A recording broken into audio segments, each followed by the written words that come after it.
Hello friends, super magic રસોઈમાં મિત્રો હું આપનું સ્વાગત કરું છું। આજે હું દાળ ભાતની રેસીપી તમારી સાથે શેર કરું છું, જે એકદમ અલગ જ રીતે બનાવું છું। તમે ક્યારેય આ રીતે નહીં બનાવી હોય। આ દાળ ભાત એવા બનશે કે લોકો આંગળા ચાટતા રહી જશે અને 3 શેરી સુધી એની સ્મેલ આવશે ને એવા ટેસ્ટી બને છે મિત્રો। અને તમે આ દાળ ભાત કોઈ મહેમાનને કે કોઈને જમાડશો ને તો તમારી એક છાપ પણ દાળ ભાતની ઓળખાણ તરીકે થઈ જશે, એટલા સરસ બને છે। તો હવે આપણે બનાવવાનું ચાલુ કરીએ। હવે ઇન્ગ્રેડિયન્ટ તો તમને ખ્યાલ જ હશે, તેમ છતાં બતાવી દઉં। એમાં મેં જો આ અડધો કપ દાળ લીધી છે તુવેરની, અને બાસમતી ભાત એટલે કે ચોખા છે જે પોણો કપ લીધા છે, અને આપણે આ મગફળીના દાણા 2 ચમચી છે, ધાણા ભાજી છે 1 ચમચી જેવા આપણે લીલા વટાણા લીધા છે, 1 ટમેટું મીડિયમ સમારી લીધું છે, આદુ છે, લીંબુ છે, 2 મરચા લીલાના મેં પીસ કરી લીધા છે, લીમડો છે, 1 ટુકડો લાલ મરચું સૂકેલું છે, અને 2 લવિંગ છે, 1 તજનો ટુકડો, 1 તમાલપત્ર, તેલ જોશે, ઘી જોશે, મીઠું જોશે, અને રૂટીન મસાલામાં હિંગ છે, હળદર છે, લાલ મરચું છે, મેથી છે, જીરું છે, રાઈ છે અને ધાણા જીરું છે, અને પાણી લેશું। તો બનાવવાનું ચાલુ કરીએ। તો અત્યારે મેં આ અડધો કપ એટલે કે વજનમાં 100 ગ્રામ જેવી દાળ છે તુવેરની, એને આપણે 2 થી 3 પાણીએ ધોઈ નાખશું, કેમ કે ઓઇલ વાળી હોય છે દાળ, એટલે એને ધોવી કમ્પલસરી છે। તો આ રીતે આપણે 2 થી 3 પાણીએ ધોઈ નાખશું। આ અડધો કપ દાળ છે અને એ આપણે 3 થી 4 વ્યક્તિને થઈ શકે છે। હવે મિત્રો તમને ખાસ જણાવું છું, આ દાળ છે ને જ્યારે આપણે પલાળ્યા વગર સીધી જ આ રીતે કુકરમાં નાખી દઈએ છીએ અને કુકર મૂકી દઈએ છીએ, પણ આજે એવું નથી કરવાનું। તમારે આ રીતે દાળ મૂકી દેશો ને તો જો આ દાણો જ્યારે કુકર થઈ જશે કે ચડી જશે ને ત્યારે વચ્ચે કાચો રહે છે અને એકદમ પલ્પ સરસ નહીં થાય જો તમારો દાણો કાચો રહેશે તો એના માટે આપણે શું કરવાનું છે કે એકદમ એકરસ બનાવવા માટે આપણે એને ગરમ પાણીએ પલાળવાનું છે। તો અત્યારે હું 2 થી 2.5 કપ જેટલું પાણી નાખીને એને પલાળી દઉં છું, અને આ દાળને આપણે 30 મિનિટ સુધી પલળવા દેશું। અને હવે આપણે આ જે 2 ચમચી સિંગદાણા લીધા છે ને, જે વજનમાં 20 ગ્રામ થાય છે, એને પણ આપણે 1-2 પાણીએ ધોઈને અને પછી એને આપણે સાદા પાણીએ જ પલાળી દેશું।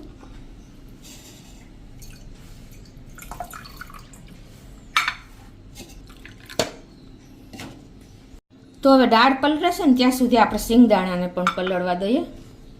હવે મિત્રો કે આપણે અત્યારે ચોખા કેટલા લેવાના, તો છે ને આપણે પોણો કપ ચોખા લીધા છે, જે વજનમાં 125 ગ્રામ છે, અને બાસમતી ચોખા છે। તો એને પણ આપણે જો દિવેલ દીધેલું હોય કે પાવડર વાળા હોય ને તો 2 થી 3 પાણીએ ધોઈ નાખવાના, ને આ રીતે આપણે એને ધોઈ નાખશું। હવે જો આ ભાત ચોખા આપણે ધોઈ લીધા છે, હવે એને આપણે કેટલી વાર પલાળવાને એ પણ તમને જણાવી દઉં, એટલે આ પણ તમે નોટ કરજો ખાસ। આ ટિપ્સ નંબર 3 છે। તો એમાં આપણે અત્યારે આ પોણો કપ ચોખા છે ને, તો આપણે 500 ml પાણી લેવાનું છે, અને નોર્મલ પાણી લીધું છે, અને આપણે આ રીતે પલાળી દેશું અને 10 મિનિટ સુધી રાખી દેશું। હવે અડધો કલાક થયો છે અને જો આપણી દાળ પણ સરસ પલળી ગઈ છે, એના દાણા જુઓ આવા વ્હાઈટ થઈ જાય છે, અને આપણે આમ જો દબાવીને તો સરસ એકદમ સરસ સોફ્ટ થઈ ગઈ છે। હવે આ પાણી આપણે કાઢી લેશું। મિત્રો હવે આપણે આ દાળને કુકરમાં નથી બાફવાની, આપણે કડાઈમાં બાફવાની છે। આપણા દાદી નાની આ રીતે જ દાળને બાફતા। જો આ રીતે તમે દાળ બાફશો ને તો તમારી દાળમાં વચ્ચે આમ દાણો નહીં રહે, ભાંગશે નહીં, અને એકદમ સરસ પલ્પ થશે તૈયાર, એક રસ થઈ જશે।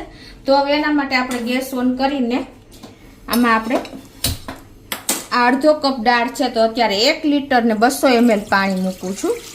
ખાસ તમારે દાળ પ્રમાણે જ પાણી મૂકવાનું છે, એટલે આ રીતે આપણે પાણી મૂકી દેશું અને પાણીને ગરમ થવા દેશું। હવે આપણું પાણી પણ જો ગરમ થઈ ગયું છે, તો હવે આપણે આ જે ધોયેલી દાળ છે ને એ આમાં ઓરી દેશું। મિત્રો આપણે દાદી નાની આ રીતે જ દાળ બાફતા, એટલે શું થતું કે ક્યારેય આપણે એને રોગ ન આવતો, અને નૈસર્ગિક, અને આપણે અત્યારે શું થાય છે કે આપણે નૈસર્ગિક અને આયુર્વેદિક ને નેચરોપેથી તરફ વળ્યા છીએ, એનું કારણ જે છે કે આપણે ફાસ્ટ રસોઈ બનાવીએ છીએ અને શું થાય છે, ફાસ્ટ રસોઈમાં આપણા ગુણ બધા પોષક તત્વો જતા રહે છે રસોઈના, અને આપણને રોગ આવી જાય છે. તો તમે જો આ રીતે સાયન્ટિફિક રીતે તમે રસોઈ બનાવશો ને તો ક્યારેય તમને પ્રોબ્લેમ નહીં આવે, અને રસોઈ પણ એટલી જ મીઠી થશે. હવે આને આપણે થોડીક વાર ઉકળવા દેશું. જો આપણે દાળનું પાણી પણ ઉકળી ગયું છે, તો હવે જો આ ઉપરથી જે ફીણ આવ્યા છે ને એ આપણે લઈ લેવાના છે. જે આપણને આ ફીણને હિસાબે આપણને એસિડિટી થઈ જાય છે, અને શું થશે કે યુરિક એસિડ થઈ આ બને છે આનાથી. એટલે આપણે આ રીતે આપણે બધા ફીણ કાઢી લેશું.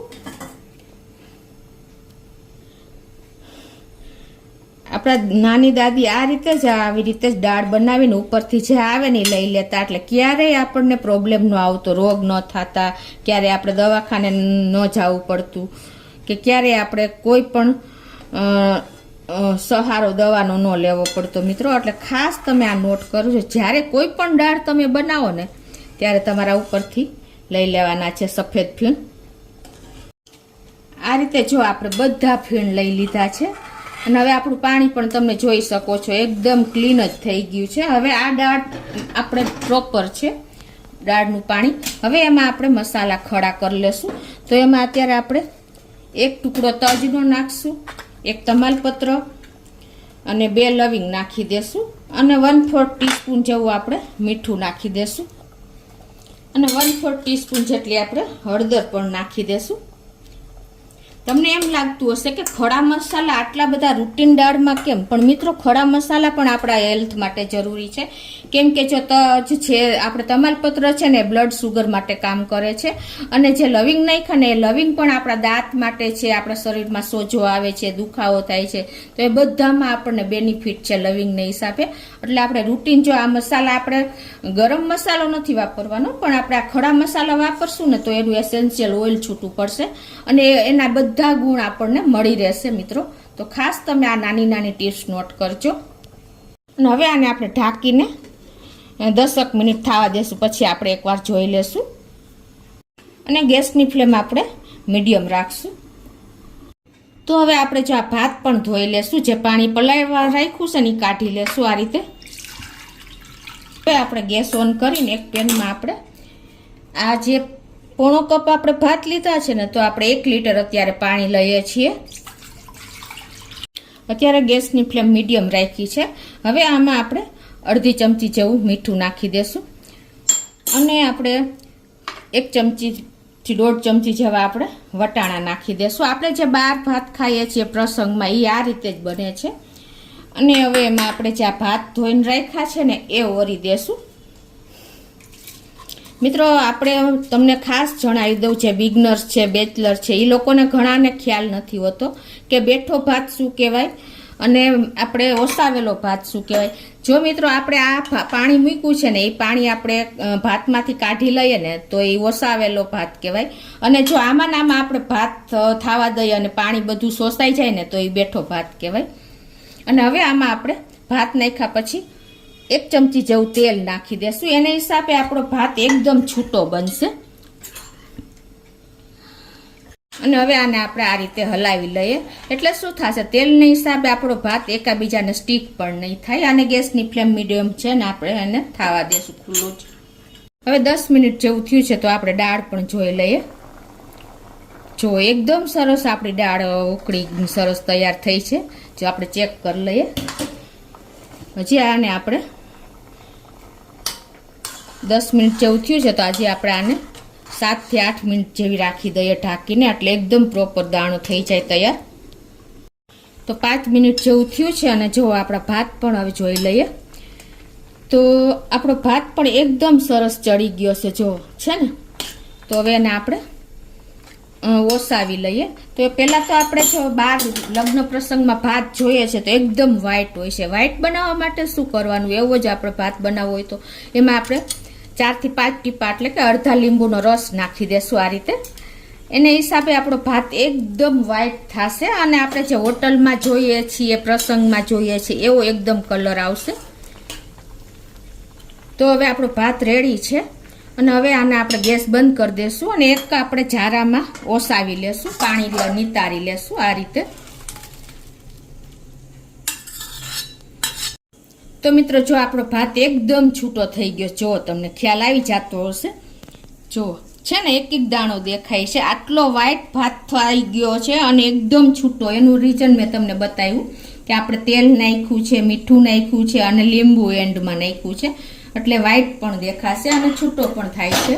તો હવે આપણે એકદમ ભાત ટેસ્ટી બનાવવા માટે શું કરવાનું મિત્રો, અત્યારે આપણે આમાં 1 ચમચી જેવું ઘી નાખી દેવાનું મિત્રો. આ રીતે ઉપરથી તમે ઘી નાખશો ને એટલે આપણો ભાત એકદમ દાળ ભાતમાં ટેસ્ટી લાગશે અને આપણને અલગ જ ફીલ થશે. તો હવે આપણે આને સાઈડ ઉપર રાખી દઈએ મિત્રો. બીજું ખાસ તમને નોટ કરવાનું છે કે આ ભાત છે આપણે અત્યારે નીચે ગરમ પાણી છે, એ પાણી ઉપર જ નથી રાખવાનો, પણ આપણે એને બીજા વાસણ ઉપર આ રીતે નીતરવા મૂકી દેવાનો છે. જો આમાં આમાં રહેશે ને તો એની સ્ટીમ ભાત વધારે કૂક થઈ જશે અને લોચો જેવો થઈ જશે, એટલે આપણે આ પાણીથી અલગ કરીને બીજા વાસણમાં આ રીતે રાખી દેવાનો છે. તો આ બાજુ જો આપણે 7 થી 8 મિનિટ પાછી થઈ ગઈ છે, એટલે ટોટલી આપણે 18 થી 20 મિનિટ થઈ છે કે દાળને મૂકી. અને જો આપણો દાણો પણ એકદમ સરસ એક રસ ગળી ગઈ છે આપણી દાળ, જો તમને ખ્યાલ આવી જતો હશે, એકદમ જો સોફ્ટ દાણો થઈ ગયો છે. અને આપણે જો કુકરમાં કરશું ને તો દાણો બફાતો નથી મિત્રો, દાણો ફાટી જાય છે, એટલે એક રસ આપણી દાળ નથી થતી. તમે આ રીતે કરશો ને તો એકદમ આપણે પૌષ્ટિક દાળ તૈયાર થશે અને આપણી દાળ પણ એકદમ સરસ થશે, કોઈ પણ આપણને પ્રોબ્લેમ ફ્યુચરમાં ન આવે. તો હવે આપણે એને લઈ લેશું અને એમાંથી આપણે ખડા મસાલા પણ કાઢી લેશું.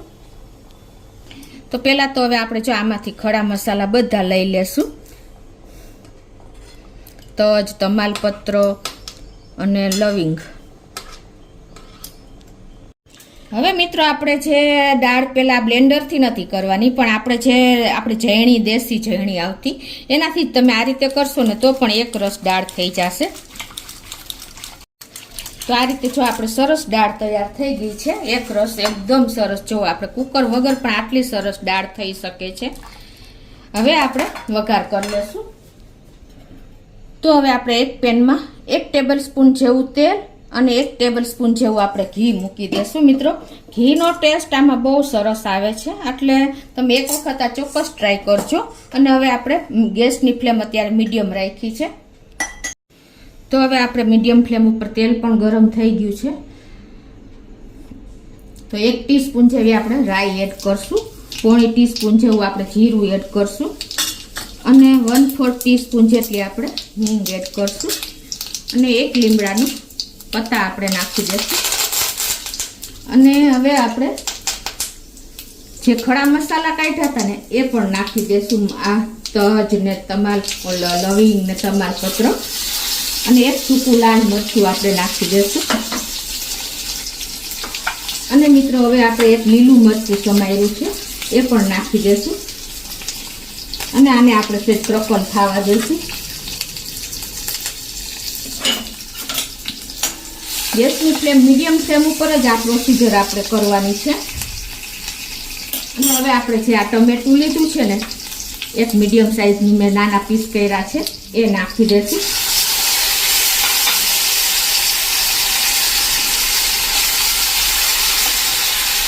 અને એને આપણે તે ઢાંકીને ખાવા દઈશું.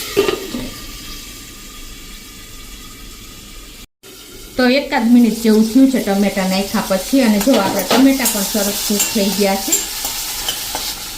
અને હવે આમાં આપણે 1/2 ટીસ્પૂન જેવું કાશ્મીરી લાલ મરચું નાખી દઈશું.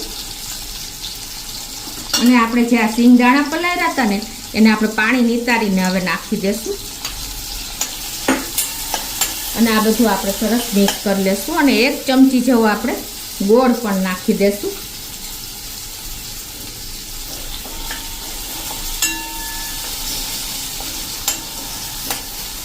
અને હવે આપણે આ ગેસની મીડિયમ ફ્લેમ ઉપર જ આ બધો આપણે વઘાર કર્યો છે મિત્રો, એટલે કોઈ ટેન્શન નહીં રહે. જુઓ, અને હવે આપણે અત્યાર સુધી આપણે આદું નથી નાખ્યું, તમે ખાસ નોટ કર્યું હશે. અને હવે આપણે 1 ચમચો દાળ નાખીને અને આ વઘારને આપણે આમાં જ ઢાંકી દઈશું, ઢાંકણું. આ રીતે થોડીક જ દાળ આપણે નાખશું. આ રીતે થોડીક દાળ નાખી અને આપણે આને ઢાંકી દઈશું 1 મિનિટ, એટલે આપણો વઘાર એકદમ અંદર જ બેસી જાય. બહાર નહીં નીકળે અને એકદમ આપણી દાળ ફ્લેવરફુલ થશે. તો હવે જો આપણો વઘાર પણ સરસ ઉકળી ગયો છે. હવે આપણે બધી દાળ આમાં જ એડ કરી દઈશું.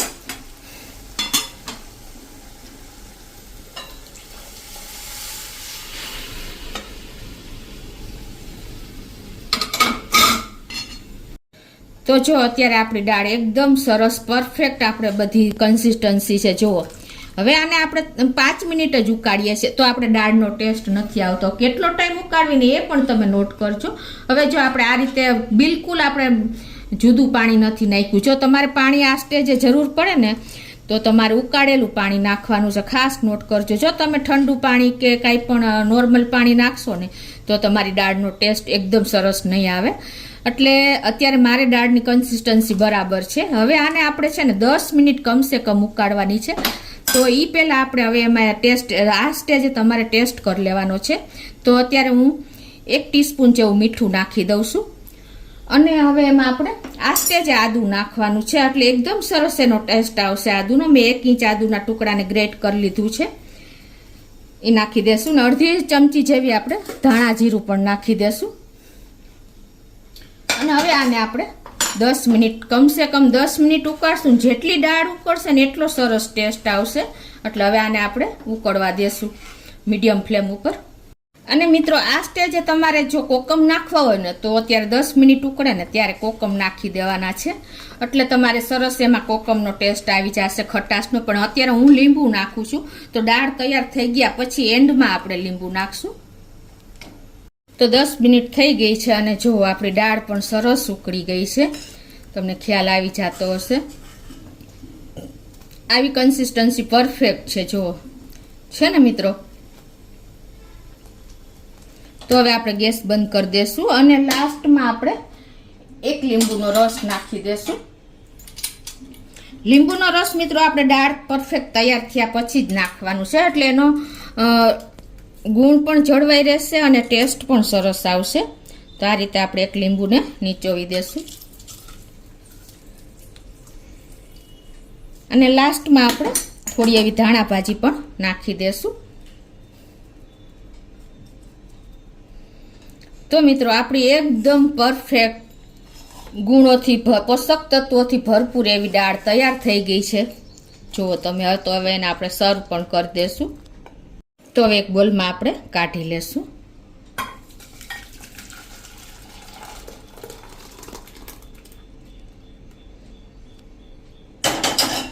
તો મિત્રો પરફેક્ટ કન્સિસ્ટન્સી સાથે આપણી દાળ એકદમ ટેસ્ટી અને એટલી સ્મેલ આવી રહી છે કે 4 શેરીમાં આપણે આની સ્મેલ બેસી આવી ગયો હશે મિત્રો. એટલી સરસ જો એની બધી રીતે રેડી છે. તો હવે એને આપણે આ રીતે જો તમને બતાવી પણ દઉં કે આ રીતે તમે ભાતમાં નાખીને દાળ ખાશો ને તો બધા આંગળા ચાટતા રહી જશે અને તમારું નામ પણ દાળ ભાત તરીકે ફેમસ થઈ જશે. એટલી ટેસ્ટી આપણી દાળ બની છે મિત્રો. જો છે ને એકદમ તમને કન્સિસ્ટન્સી પણ ખ્યાલ આવી જતો હશે મિત્રો. તો આ રીતે તમે ચોક્કસ એક વખત ટ્રાય કરજો અને એન્જોય કરજો મિત્રો. મેં બધી ટિપ્સ સાથે તમને આ વિડીયો શેર કર્યો છે. તો તમને ચોક્કસ મારો વિડીયો ગમશે. ગમે તો લાઈક કરજો, શેર કરજો અને સબસ્ક્રાઈબ કરવાનું તો ભૂલતા જ નહીં.